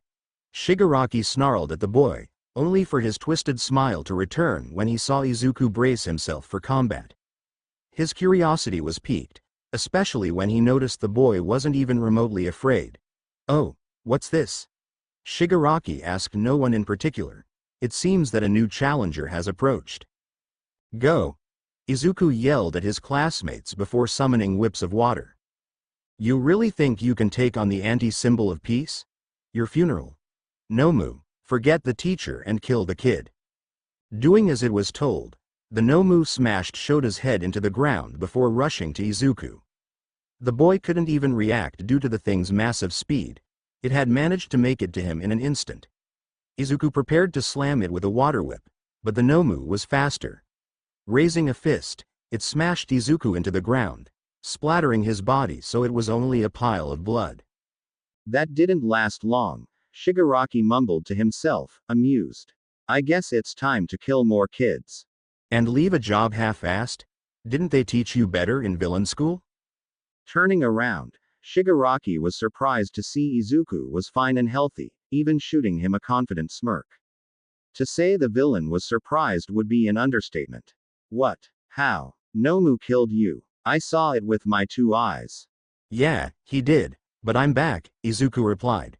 Rushing forwards, the boy punched the Nomu, causing it to slide back a bit, and with a new quirk to boot. Congratulations, you've unlocked the secret boss. Impossible. Shigaraki couldn't believe what he was witnessing. Here he thought All Might would be his biggest challenge. Izuku, however, was a boss who had multiple phases, each harder than the last. You're cheating. It's not cheating if it's programmed into the game, Izuku stated, continuing to buy time so that help could arrive. He cracked his neck as a means of challenging the villains. You just weren't prepared. Kill him, Nomu. Obeying its master, the Nomu began fighting Izuku. This time though, the boy was more prepared to deal with it, having resurrected with a quirk that made him just as fast and strong. The Nomu swung wildly while Izuku fought back, blocking and striking it like a professional mixed martial artist. However, as the fight continued, Izuku realized something was wrong. While they were nearly equal in terms of strength, the Nomu was eating his hits as if they were nothing. Even when he would see some visible damage on it, it would heal in no time. Eventually, Izuku was brought to his knees, unable to keep up. Surprised, Shigaraki asked the tired boy. Super strength, shock absorption, and super regeneration. Shigaraki began listing off all of the Nomu's abilities while Izuku tried to pump another arrow into it. Nomu has multiple quirks. He's the perfect counter to All Might. Izuku cursed. The fact the Nomu was so highly endurant was going to pose problems. However, an idea popped into his head. Shigaraki said the Nomu had shock absorption, but he never said anything about it being resistant to piercing attacks. Its brain was also exposed, meaning that if he were to destroy it, it would theoretically kill the Nomu. Again, he wasn't too keen on killing, but he saw no other way. It was possible that even All Might himself would struggle with fighting such a thing. Whipping out a katana, Izuku wasted no time and immediately went for the head, cutting the brain off the Nomu with a clean swipe of his sword. However, much to his surprise, the brain began regenerating. "You think we'd leave such a weakness wide open?" Shigaraki mocked Izuku. "Nomu has more than one brain. How else do you think it could handle the strain of having multiple quirks?" "What bullshit," the boy mumbled under his breath. Another idea popped into his head though, and he smirked at Shigaraki. "Too bad your minion is brain dead." Using his speed, Izuku began hacking and slashing the Nomu's vital points, starting with its head. Once it was lobbed off, the boy focused on the middle area of the Nomu's body.